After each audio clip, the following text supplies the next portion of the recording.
انسان کے باطن میں جو اعمال فرض ہیں، دل کے اعمال، ان میں سب سے مقدم چیز اخلاص ہے، جس کا کچھ تھوڑا سا بیان کل کیا تھا۔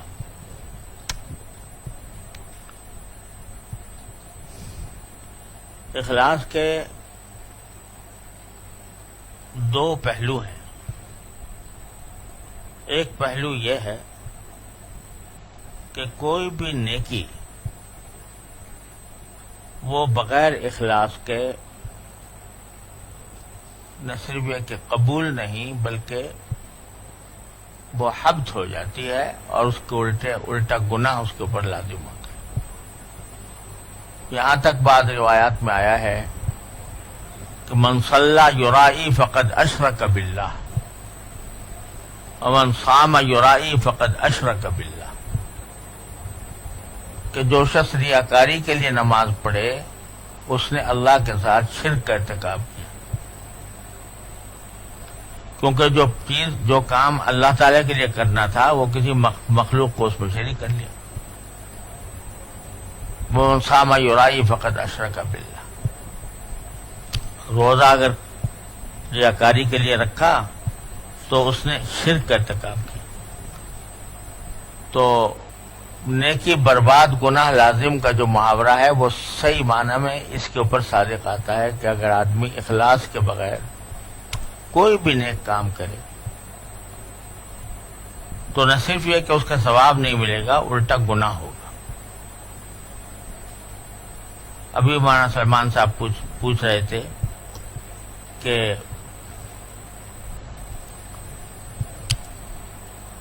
اگر کوئی شخص توبہ کر لے، پہلے کچھ اعمال ایسے ہوئے ہوں اور پھر کوئی آدمی توبہ کر لے تو آیا وہ جو نیک کام کیا تھا اس کا ثواب واپس آ جائے گا، بحال ہو جائے گا یا نہیں؟ تو میں نے عرض کیا کہ توبہ سے گناہ تو معاف ہو جاتا ہے، اور جب ریاکاری کی نیت سے کوئی عمل کیا تھا تو وہ عمل تو حبط ہی ہو گیا، یعنی کل عدم ہو گیا، اس کے اندر تو کوئی جان تھی ہی نہیں۔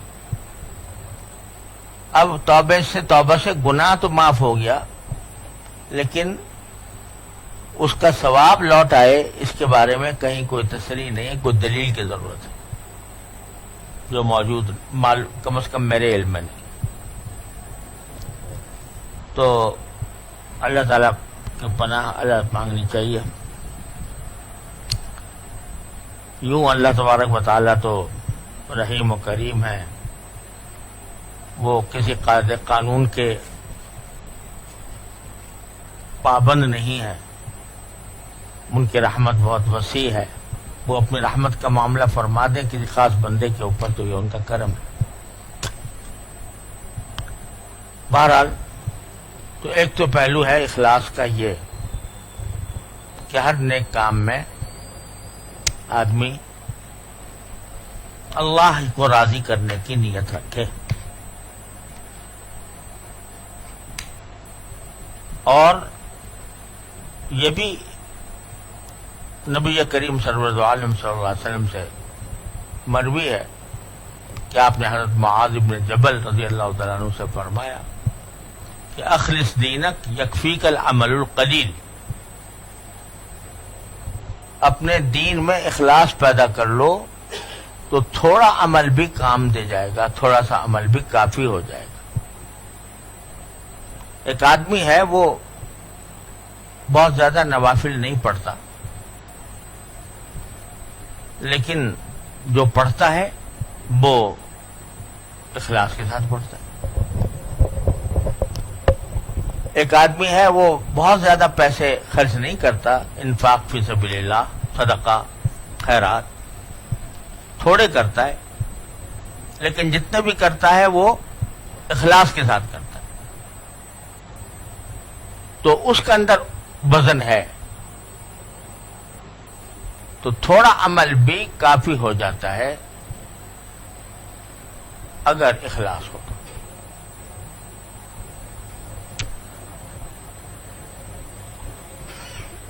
کیونکہ اللہ تبارک و تعالی نے فرمایا کہ لیبلوکم ایکم احسن عملا، یہ موت اور حیات اس لیے پیدا کی ہے تاکہ تمہیں آزمائے کہ تم میں کون اچھا عمل کرنے والا ہے۔ اکثر وہ عمل نہیں فرمایا کہ کتنے عمل تمہارے زیادہ ہیں، کتنی رکعتیں زیادہ پڑھی، کتنے پیسے زیادہ خرچ کیے۔ اصل بات یہ ہے کہ اچھا ہو، اچھا ہونے کے کا معنی اخلاص اللہ تبارک و تعالیٰ کے لیے ہو۔ اب یہ ہدیہ تحفے جو ہم بکثرت دیتے ہیں یا لیتے ہیں، تقریبات میں ہوں یا ویسے ہی ہوں، اب اس کے بارے میں جائزہ لینا چاہیے کہ ہم کس نیت سے دے رہے ہیں۔ ہدیہ دینا بھی ثواب، عبادت، صدقہ دینا بھی ثواب۔ صدقے میں اور ہدیے میں کوئی خاص فرق نہیں ہے، صرف اتنا ہے کہ صدقہ میں عام طور سے غریبوں کو دیا جاتا ہے، ہدیہ جو ہے وہ غریب اور امیر سب کو دے سکتے ہیں، لیکن ثواب دونوں کا ہے۔ کسی مسلمان کو محبت کی وجہ سے کوئی ہدیہ پیش کرنا یہ ثواب کا کام ہے۔ صرف اتنا ہی نہیں ہے کہ اپنی محبت کا اظہار ہو گیا اور دوستی کا اظہار ہو گیا، بلکہ یہ ثواب کا کام ہے، اور حضور اقدس صلی اللہ علیہ وسلم نے اس کی ترغیب بھی دی، لیکن بشرطے کہ اس کا مقصود اللہ تبارک و تعالیٰ کی رضا ہو۔ لیکن اگر مقصود یہ ہے کہ مثلا اگر میں خالی ہاتھ جاؤں گا تو لوگ کیا کہیں گے، کسی کے گھر اگر خالی ہاتھ جاؤں گا تو لوگ کیا کہیں گے کہ ایسے خالی ہاتھ آ گیا۔ اس کا کیا مطلب ہوا کہ لانے کا مقصد یہ ہے کہ تاکہ لوگوں کو اطمینان دلایا جائے کہ میں بھی ہدیہ دیتا ہوں، یہ اطمینان دلایا جائے۔ تو اب اس میں مخلوق شامل ہو گئی، مخلوق کی رضامندی شامل ہو گئی، بدلہ ہو گیا، اس نے مجھے دیا تھا لہذا میں بھی دوں گا، تو اخلاص نہ رہا۔ تو بھائی یہی وہ نازک مقامات ہیں جہاں پر کہ آدمی کا امتحان بھی ہوتا ہے اور اس سے اس کے لیے کسی کے رہنمائی کی ضرورت ہوتی ہے، کہاں کون سا کام اللہ کے لیے ہو رہا ہے، کہاں مخلوق کے لیے ہو رہا ہے۔ آج کل کا ایک بہت بڑا فتنہ وہ ہے ارضائے عوام، عوام کو راضی کرنا۔ اگر میں یہ کام نہیں کروں گا تو لوگ کیا کہیں گے، اگر میں فلاں کام کروں گا تو اس سے لوگ خوش ہوں گے۔ یہ چیز ہماری سیاسی تحریکوں میں بھی ایک بہت بڑا عنصر ہوتی ہے۔ ایسا کام کرو جس سے لوگ راضی ہوں، سمجھے آپ؟ اور ایسے کام سے پرہیز کرو جس سے لوگ ناخوش ہوں. تو وہاں مقصود مخلوق کی رضامندی اور مخلوق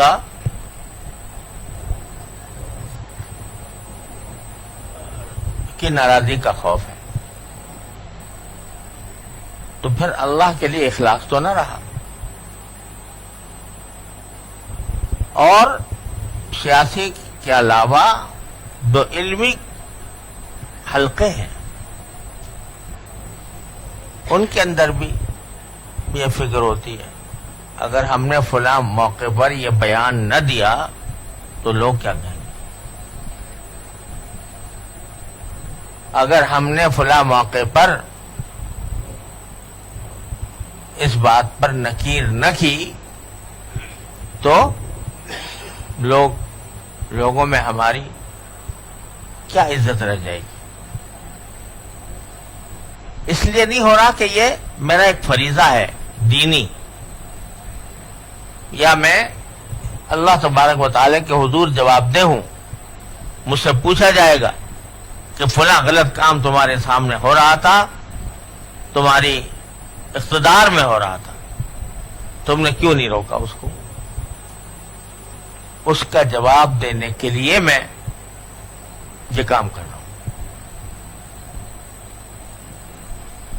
یہ ہے نیت صحیح، اخلاص والی. قرآن کریم میں ہے کہ جو اصحاب السبت تھے تو وہ ایک سمندر کے کنارے رہتے تھے ایک بستی میں. تو ان کے وہ تھے اصل میں بنی اسرائیل میں سے، ان کے ہاں سبت یعنی ہفتے کے دن شکار کرنا ممنوع تھا.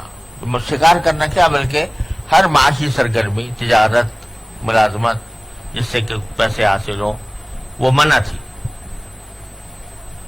تو انہوں نے شروع میں حیلہ یہ کیا کہ جمعہ کے دن سے جال ڈال دیتے تھے اور ہفتے کے دن کچھ نہیں کرتے تھے، اتوار کے دن اس جال میں جتنی مچھلیاں پھنس گئیں وہ لے لی. یہ ہیلہ کیا تھا. شروع میں ہیلے کیے، پھر آخر میں کھلم کھلا انہوں نے ہفتے کے دن شکار کرنا شروع کر دیا. تو کچھ اللہ والوں نے ان کو منع کیا کہ بھائی یہ کیوں تم یہ جو اللہ تعالیٰ نے منع کیا ہے تو کیوں تم اس کی خلاف ورزی کر رہے ہو. تو کسی نے اس پر اعتراض کیا کہ ارے بھائی یہ تو ان کے مقدر میں ہلاکت ہے، کیوں ان سے بات کر کے اپنا وقت ضائع کر رہے ہو. لم تعظون قوما اللہ مہلکہم او معذبہم عذابا شدیدا. یہ تو ہلاک ہونے والی قوم ہے، ان کو اللہ تعالیٰ ہلاک کرے گا یا شدید عذاب دے گا، تو اس کو کیا سمجھا رہے ہو، ان کو کیوں بات کر رہے ہو. تو جملہ جواب انہوں نے دیا قالوا معذرۃ الی ربکم. ہم جو کر رہے ہیں صرف اس لیے کہ اللہ تعالیٰ کے سامنے ہم کو جواب دے سکیں، اپنی برات کا اظہار کر سکیں کہ یا اللہ ہم نے تو اپنی کوشش کر لی تھی. اب یہاں جو وہ ان کو بات کر رہے تھے اس کی نیت انہوں نے بتا دی کہ نیت کیا تھی، معذرۃ الی ربکم، کہ ہم اس لیے کر رہے ہیں تاکہ پروردگار کے سامنے جب پیش ہوں اور ہم سے سوال کیا جائے کہ بھئی تمہارے سامنے یہ نافرمانی ہو رہی تھی، تم نے اس کے اوپر کیا رد عمل دیا تھا، تو ہم جواب میں ایک عذر پیش کر سکے کہ یا اللہ ہم نے تو سمجھایا تھا، ہم نے تو ان کو باز کیا تھا، یہ نہیں مانے. تو یہاں اس کی فکر نہیں ہے کہ کل کو مورخ ہمارے بارے میں کیا لکھے گا، اس کی فکر نہیں ہے کہ جب کوئی شخص یہ واقعہ دیکھا جائے گا تو وہ ہمارے بارے میں کیا رائے قائم کرے گا. اس واسطے ہم یہ ان کو بعض نصیحت کر رہے ہیں. اس کی فکر نہیں ہے مخلوق کیا سوچتی ہے، کیا کہتی ہے، کیا اس کے دماغ میں آتا ہے، کیا ہمارے بارے میں رائے قائم کرتی ہے، اس سے ہمارا تعلق نہیں.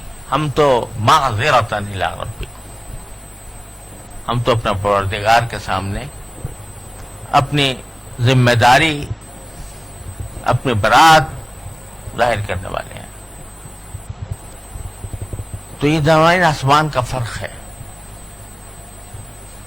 ایک ہی کام مخلوق کو راضی کرنے کے لیے کر لو، اور وہی کام خالق کو راضی کرنے کے لیے.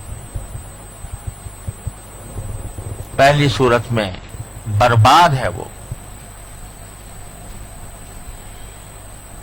وَقَدِّمْنَا إِلَىٰ مَا عَمِلُوا مِنْ عَمَلٍ فَجَعَلْنَاهُ هَبَاءً مَنْثُورًا. تو وہ تو ایسا ہو جاتا ہے. اور دوسری صورت میں جبکہ مقصود اللہ جل جلالہ کو راضی کرنا ہو تو وہ عمل کہیں سے کہیں پہنچ گیا. خیر جتنی چاہو بات کر لو، اصل یہ ہے کہ اللہ تبارک و تعالیٰ یہ اخلاص ہمیں عطا فرمائے. تو ایک قسم تو یہ ہے. دوسری قسم بڑی اللہ تعالیٰ کی رحمت کا ایک بہت بڑا مظاہرہ ہے. وہ یہ کہ ایک عمل فی نفسی ہی نہ واجب تھا، نہ فرض تھا، نہ سنت تھا، نہ مستحب تھا، محض مباح تھا. مباح کے کیا معنی کہ اس کے کرنے سے کوئی ثواب نہیں اور اس کو نہ کرنے سے کوئی گناہ نہیں. ایسی چیز تھی. لیکن اگر اس میں بھی اخلاص پیدا کر لیا جائے، اللہ تبارک و تعالیٰ کے احکام کی بجابری کی نیت کر لی جائے اور اتباع سنت کی نیت کر لی جائے، تو وہ مباح کام بھی اجر و ثواب کا مستوجب ہو جاتا ہے. جیسے کھانا،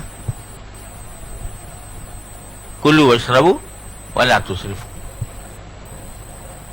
تو اب آدمی کھانا کھا رہا ہے، ایک تو یہ کہ غفلت کی حالت میں کھا لے، بھائی بھوک لگ رہی جلدی سے کھاؤ، بھوک مٹاؤ، پیٹ بھرو. ایک طریقہ تو یہ ہے، یہ بھی جائز ہے، کوئی گناہ نہیں، گناہ نہیں ہے، جائز ہے، لیکن نہ گناہ نہ ثواب. اور ایک یہ کہ میں جو کھا رہا ہوں تو یہ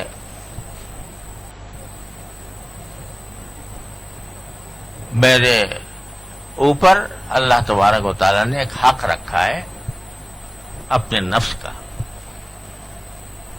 اس حق کی ادائیگی کے لیے کھا رہا ہوں. یہ بھی سمجھنا چاہیے کہ کھانے کی ایک قسم وہ ہے جو فرض ہے، اگر نہیں کھائے گا تو گناہ گار ہوگا. وہ کون سی ہے کہ جس کے بغیر آدمی کی جان نہ بچتی ہو. بھوک کی انتہائی شدید حالت ہے اور اس حالت میں کوئی یہ سوچے کہ یار بس فاقے سے رہنا ہی بہتر ہے اور اسی میں مر جائے، تو یہ حرام موت ہوگی، خودکشی والی موت ہوگی، حرام ہوگا. یہاں تک کہ اگر اور کوئی چیز نہیں مل رہی تو کوئی حرام چیز کھا کے بھی اپنی جان بچانا فرض ہے.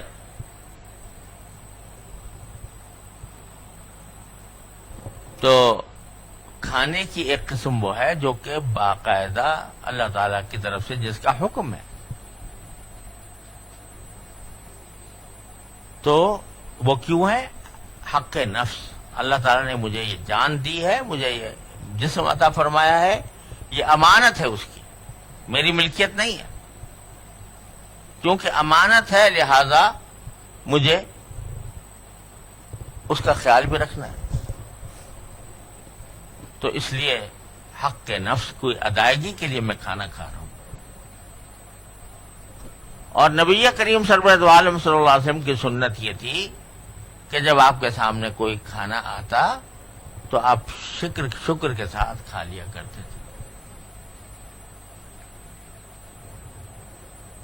تو آپ کی سنت کی اتباع میں شکر کے ساتھ کھا رہا ہوں۔ تو وہی کھانا تھا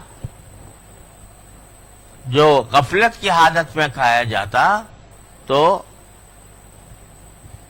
ایک عام سی بات تھی، لیکن وہی کھانا جب حق نفس کی ادائیگی کے لیے اتباع سنت کی نیت سے کھایا جائے تو وہی ثواب بن گیا۔ تو اخلاص کا یہ پہلو جو ہے بڑا کیمیا گری والا ہے کہ خاک کو اللہ تعالیٰ کیمیا بنا دیتے، اور صبح سے لے کر شام تک کی زندگی میں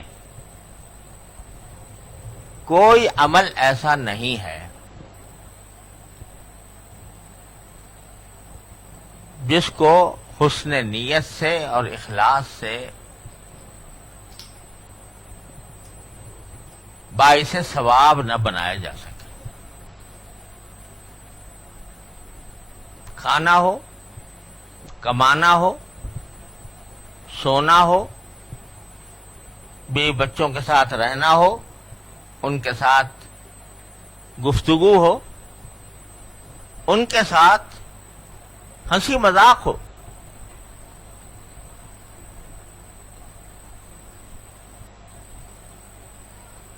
اعتدال کے دائرے میں رہ کر، تو یہ سب کیا ہے؟ یہ سب ایسی چیز ہیں کہ جن کو عبادت بنایا جا سکتا ہے، اور جن کو اللہ جل جلالہ ہر دم ہوشیار رکھتے ہیں، تو ان کا کوئی لمحہ ایسا نہیں جو عبادت میں تبدیل نہ ہو چکا ہو۔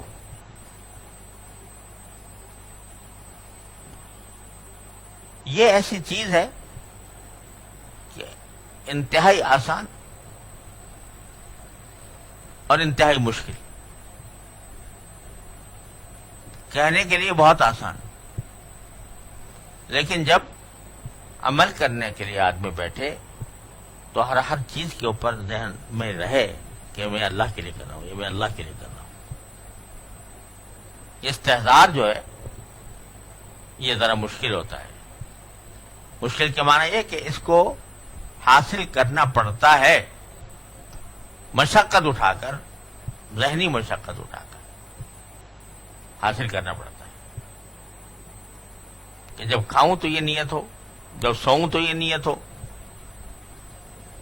تو جب باتیں کروں لوگوں تو یہ نیت ہو، جب میں اپنے گھر والوں سے کوئی ہنسو بولوں تو اس میں یہ نیت ہو۔ تو یہ ہر وقت کا استحضار یہ ایسا ہے کہ جو یعنی عملاً مشکل ہوتا ہے، لیکن کوئی مشکل ایسی نہیں ہے جو سر نہ کی جا سکے۔ ان مجاہدات کو دیکھو جو پچھلے اولیاء کرام نے اپنے مشائخ کے تحت کیے، کیسے کیسے مجاہدات کیے ہیں۔ تو مہینوں کہیں جا رہے ہیں تو ان کے اوپر مرید آیا شیخ کے پاس، تو اس نے یہ خدمت لگا دی کہ بھئی حمام جو کا کرو، اور ہے بھی کون؟ اپنے شیخ کا بیٹا.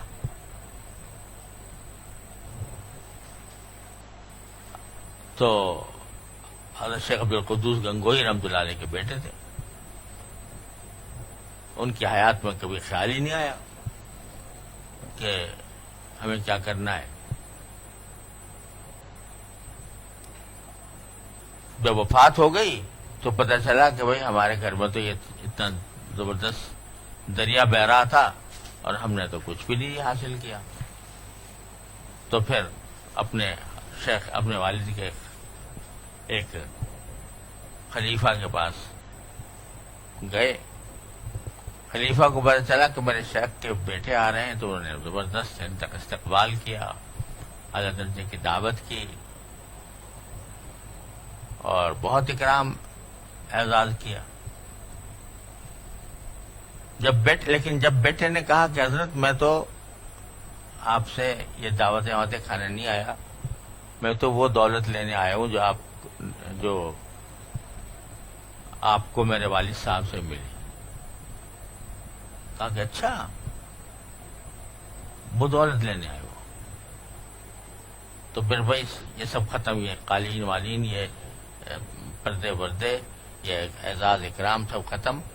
اب ہمارا وضو خانہ ہے مسجد کا، اس میں حمام ہے، تو اس کو حمام کو جھونکا کرو. حمام کو جھونکا کرو لوگوں کے لیے، گرم پانی وضو کا. بس یہ عمل ہے آپ کا. ماں بٹھا دی. اب یہ شہزادے ساری زندگی ناز و نعم میں گزاری اور اب ڈیوٹی یہ لگ گئی.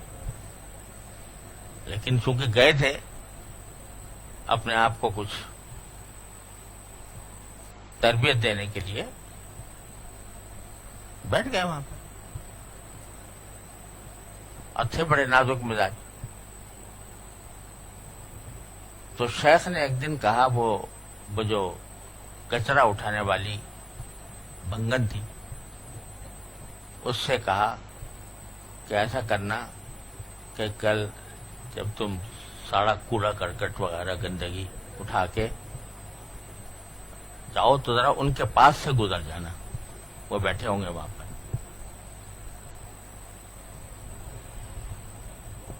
تو وہ گزری وہاں سے. تو انہوں نے بہت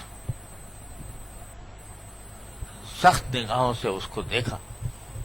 کہا تیری یہ مجال کہ تو ہمارے پاس سے گزر رہی ہے، یہ بدبودار ٹوکرا لے کے،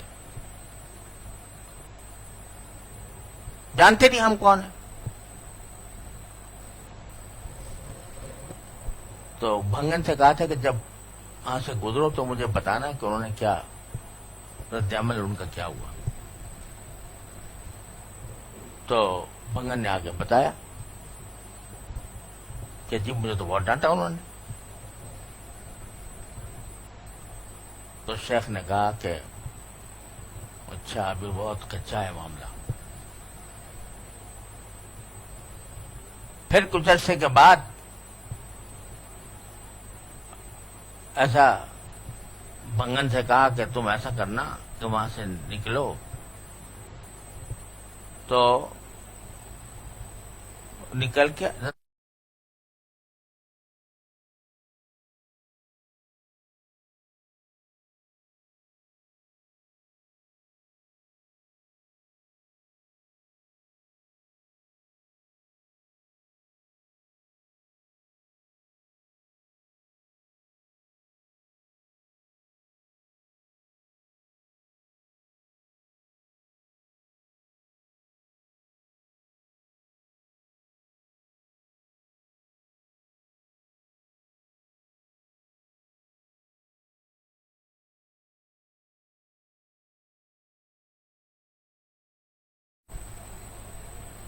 تو کچھ عرصے کے بعد بھنگن سے کہا کہ ایسا کرنا کہ ٹوکرا لے کے جاؤ تو وہاں جا کے انہی کے پر گرا دینا ٹوکرا. ہاں کچھ کچرا انہی کے اوپر گرا دینا. اور پھر مجھے بتانا کیا ہوا. تو اب جب اس نے گرایا اور خود بھی گر گئی تو اپنا کچرے کی تو فکر نہیں. اسے کہا تجھے چوٹ تو نہیں لگی؟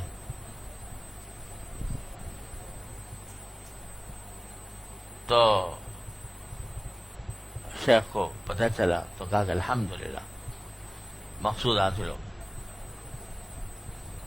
تو ایسے مجاہدات کیے ہیں لوگوں نے. وہ مجاہدات کہاں ہم کریں گے، آپ کریں گے، لیکن یہ مجاہدہ کہ بھئی اس کی مشق کر لو کہ بھئی جو کام کرو تو اس سے پہلے نیت یہ کر لو کہ یا اللہ یہ کام میں فلاں حق کی ادائیگی کی وجہ سے کر رہا ہوں، یا نبی کریم صلی اللہ علیہ وسلم کی سنت کی اتباع کے لیے کر رہا ہوں. تو صبح سے لے کر شام تک کیا، اگلی صبح تک 24 گھنٹے کا ہر کام وہ انشاءاللہ عبادت بن جائے. اب یہ کہ ہر وقت استعدار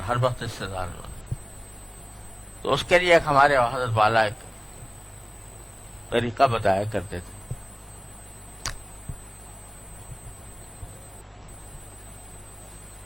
اور الحمدللہ اس کا فائدہ بہت مشاہدے میں آیا، لوگوں کے اپنے تجربہ کر کے بتایا. وہ یہ کہ جب صبح کی نماز فجر پڑھو تو پڑھنے کے بعد ذرا اہتمام کے ساتھ اور دھیان کے ساتھ یہ کہو کہ ان صلاتی و نسکی و محیای و مماتی للہ رب العالمین. میری نماز بھی اللہ کے لیے، میری قربانی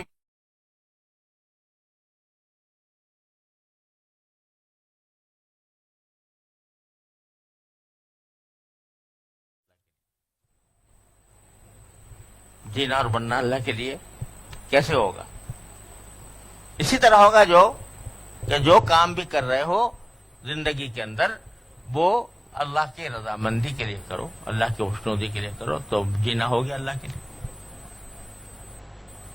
موت آئے تو موت کے وقت بھی اتباع سنت.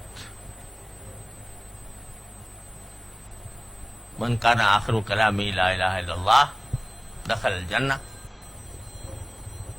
تو حتی الامکان وہاں پر بھی اتباع سنت. تو جینا اور مرنا دونوں اللہ کے لیے ہوگا. تو صبح کو فجر کے بعد اپنی جو دعا کرو تو اس میں دعا میں یہ کہو ان صلاتی و نسکی و محیای و مماتی للہ رب العالمین. اور یہ کہتے ہوئے آنے والے دن میں جو کام کرنے جا رہے ہو، جن کی توقع ہے کہ میں یہ کام کروں گا، ان کا ایک نقشہ ذہن میں لے لو. کہ بھی میں جاؤں گا تو جا کے ناشتہ کروں گا، مثلا تو ناشتہ جو کروں گا اللہ میں آپ کے لیے کروں گا.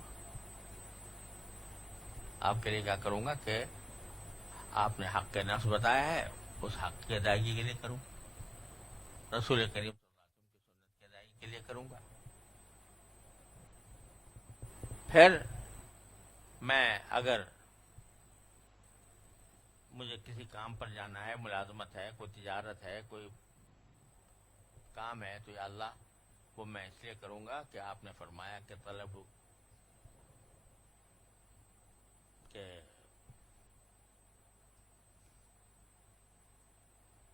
کلو یا جو رسول کلو طیبات وعملوا صالحا. اس لیے کروں گا کہ نبی کریم صلی اللہ علیہ وسلم نے بھی تجارت فرمائی، آپ نے زراعت بھی فرمائی، تجارت بھی فرمائی، مزدوری بھی فرمائی. تو آپ کے سنت کی اتباع میں کروں گا. جب شروع کروں گا تو آپ کے نام سے شروع کروں گا، جب ختم کروں گا تو آپ کا شکر ادا کروں گا. اور ہر آن یہ پیش نظر رکھوں گا کہ جو کچھ ہے وہ آپ کی عطا ہے، میرے قوت بازو کا کوئی کرشمہ نہیں ہے. یہ ذرا صبح کو چند منٹ کے لیے یہ مراقبہ کر لیں، اور پھر اللہ تعالیٰ سے مانگ بھی لو۔ نبی کریم صلی اللہ علیہ وسلم نے کوئی چیز چھوڑی ہے جو ہمیں سکھائی نہ ہو؟ اللہم انا قلوبنا ونواصینا وجوارحنا